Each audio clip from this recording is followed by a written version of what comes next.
Bonjour bien-aimés, c'est Maman Naomi.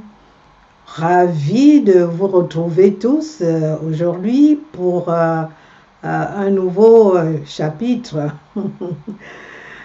de notre rencontre. Voilà, aujourd'hui nous allons parler de Maman Naomi. Nous allons essayer de comprendre pourquoi Maman Naomi. En fait, Naomi est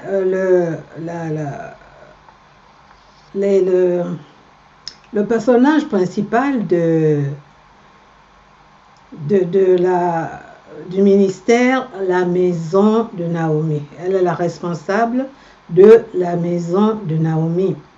La Maison de Naomi, c'est un ministère dans lequel selon Tite,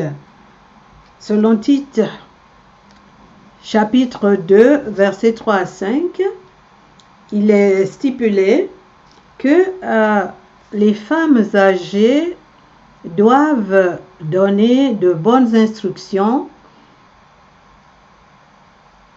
dans le but d'apprendre aux jeunes femmes à aimer leur mari et leurs enfants, en fait, leur apprendre à tenir leur maison comme il faut. Voilà.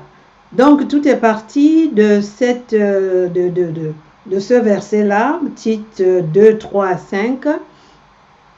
Et en lisant ce verset, j'ai compris qu'il s'adressait à moi, étant quand même parmi les femmes âgées de l'Assemblée. Donc il était légitime qu'on puisse apporter des conseils aux jeunes femmes et pouvoir les accompagner dans leur vie d'épouses et de jeunes épouses et de jeunes mamans. Voilà. Alors, j'ai commencé ce ministère depuis les États-Unis déjà. Je recevais chez moi souvent des jeunes gens, de jeunes femmes, jeunes filles. Et puis, on discutait. Et voilà. Et de fil à aiguille, bon, le ministère s'est quand même un petit peu confirmé ainsi. Et pourquoi Naomi, pourquoi la maison de Naomi et non pas la maison de, je sais pas, peut-être Nathalie ou autre chose? Ben, simplement parce que Dieu a changé mon nom. Vous savez, lorsqu'on fait la rencontre avec ce Dieu-là, on ne peut pas demeurer la même personne, c'est pas possible. On ne peut pas rester ce qu'on était. La rencontre avec Jésus vous transforme, elle fait de vous quelqu'un d'autre. Et elle fait de vous quelqu'un de meilleur que ce que vous étiez. Vous savez, lorsque Abraham a rencontré Dieu, Dieu lui a dit, Dieu a fait d'Abraham un Abraham, père des nations, quelqu'un de plus grand. Sarai est devenue Sarah, ok? Tous ces H-là, dit-on, dans la langue hébreuse, ont un sens d'accroissement, de progrès, de croissance, voyez-vous. Donc, de la petite Sarai qu'elle était, elle devait devenir une Sarah, l'épouse du Père des Nations, donc elle-même aussi mère des Nations. Et nous savons aussi que Simon est devenu Pierre. Ok, Dieu a dit sur cette pierre je bâtirai mon église. Qui d'autre? Dieu change la nature des hommes et des femmes et il change ainsi leur nom. Saul est devenu Paul, que nous connaissons, l'apôtre Paul. Et Nathalie est devenue Naomi. Voilà. Donc, je me suis identifiée à cette Naomi. Naomi qui n'ont pas le mannequin internationalement connu, mais Naomi que nous trouvons dans le livre de Ruth. C'est cette femme qui est partie de son pays, du pays de Juda, pour le pays de Moabite parce qu'il y avait la famine. Donc il y est allé avec son mari, ses 2 fils, et au bout de quelques années, le mari est décédé. 10 ans plus tard, une dizaine d'années plus tard, les 2 filles sont suivies. Elle s'est retrouvée toute seule, malheureuse, seule avec deux belles filles. Elles aussi veuves. Donc elle décide de rentrer chez elle, de rentrer dans son pays d'origine, et elle fait ses adieux à ses belles filles, et elle leur demande, elle prie pour elles, elle les bénit, et elle prie pour que le Seigneur fasse en sorte qu'elle trouve le bonheur dans la maison, dans un autre foyer, dans d'autres, afin qu'elle se remarie, qu'elle fasse de remariage. Alors, il y en a une qui s'appelait Orpa, l'autre s'appelait Ruth. Orpa, finalement, sur l'insistance de la belle-mère qui leur dit repartez dans vos familles, elle finit par céder.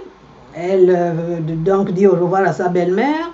Elle s'en va, mais Ruth dit, moi je t'accompagnerai partout où tu iras, je serai avec toi, ton Dieu sera mon Dieu, là où tu mourras, je mourrai. Alors, Naomi, devant autant d'insistance, a finalement cédé et elle est repartie à Bethléem. Oui, elle est repartie à Bethléem avec Ruth. Donc, quand elle arrive avec Ruth à Bethléem, la coutume à l'époque voulait que lorsqu'une femme perd son mari, qu'elle soit prise en charge par un membre de la famille, un responsable de la famille, de la belle famille, qui s'occupera et de ses enfants et d'elle-même.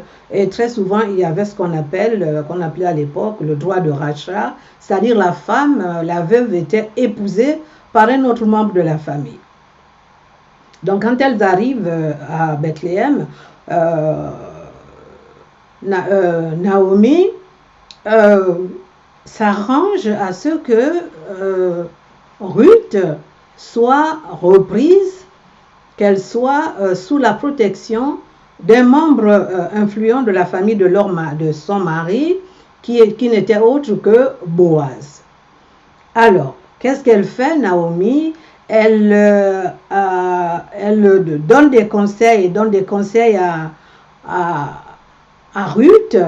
Elle lui demande, elle lui dit comment se tenir, il faut qu'elle lave-toi, parfume-toi, et puis mets tes plus beaux habits et va glaner des épis dans les champs de ce monsieur-là. Finalement. En fait, Naomi sert de coach à Ruth, afin que Ruth puisse trouver son chemin, afin que Ruth puisse trouver, qu'elle puisse trouver une seconde vie en fait, une seconde vie après son veuvage. Voilà. Et Ruth a écouté sa belle-mère, elle est partie et ça s'est très bien passé. Boaz finalement a fait valoir son droit de rachat sur Ruth, qui était d'ailleurs une femme de bonne réputation, parce qu'avant même, quand elles sont arrivées toutes les deux à Bethléem, tout le pays a su que Naomi était revenue avec une de ses belles-filles qui s'est très bien comportée avec elle, qui l'a bien gardée, etc. Donc, c'est cela, en gros, Maman Naomi. Maman Naomi, c'est cette veuve-là qui se donne pour mission de conseiller, donner un petit conseil, accompagner, diriger, guider, coacher les jeunes femmes, les femmes plus jeunes, veuves ou pas, mais des femmes jeunes qui se destinent au mariage et pour essayer d'alléger peut-être les premiers pas dans le foyer, voyez-vous, et même par la suite, hein, pas seulement les premiers, par la suite, parce que on ne sait jamais, c'est pas toujours évident, ok? C'est cela, maman Naomi.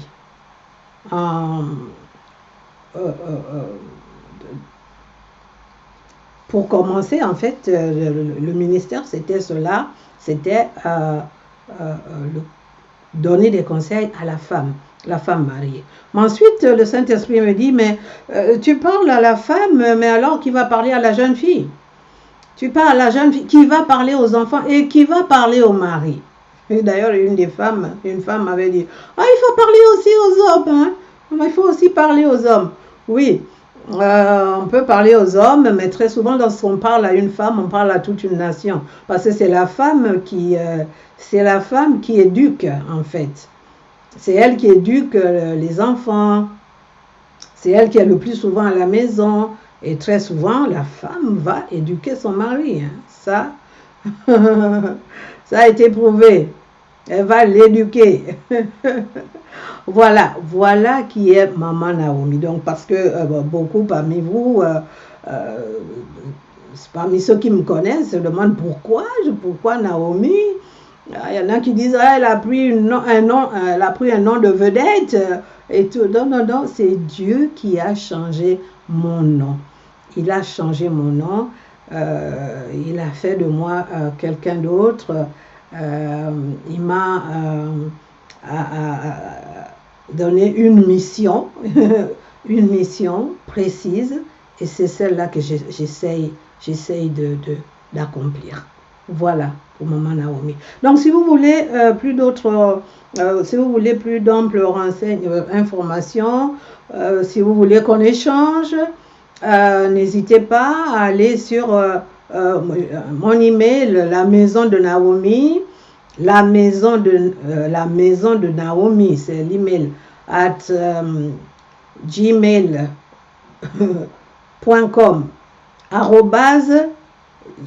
@gmail.com, la maison de Naomi. Vous pouvez aussi aller sur YouTube et puis vous abonnez YouTube ou sur TikTok. D'accord? Voilà, j'espère que vous ne serez plus surpris, pour certains, étonnés de voir comment se fait-il que je la connaissais sous tel nom, comment se fait-il qu'elle s'appelle Naomi. Voyez-vous? Voilà, maintenant vous savez.